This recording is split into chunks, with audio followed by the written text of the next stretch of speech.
আসসালামু আলাইকুম। আজকে মেট্রো রেলে ভ্রমণে কিছু সুন্দর সুন্দর দৃশ্য আপনাদের সাথে শেয়ার করব।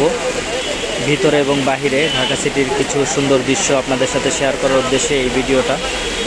কার কেমন লাগলো জানাবেন এবং ভুল ত্রুটি হলে ক্ষমা করে দিবেন। আজকে অনেক মানুষ ছিল মেট্রো রেলে।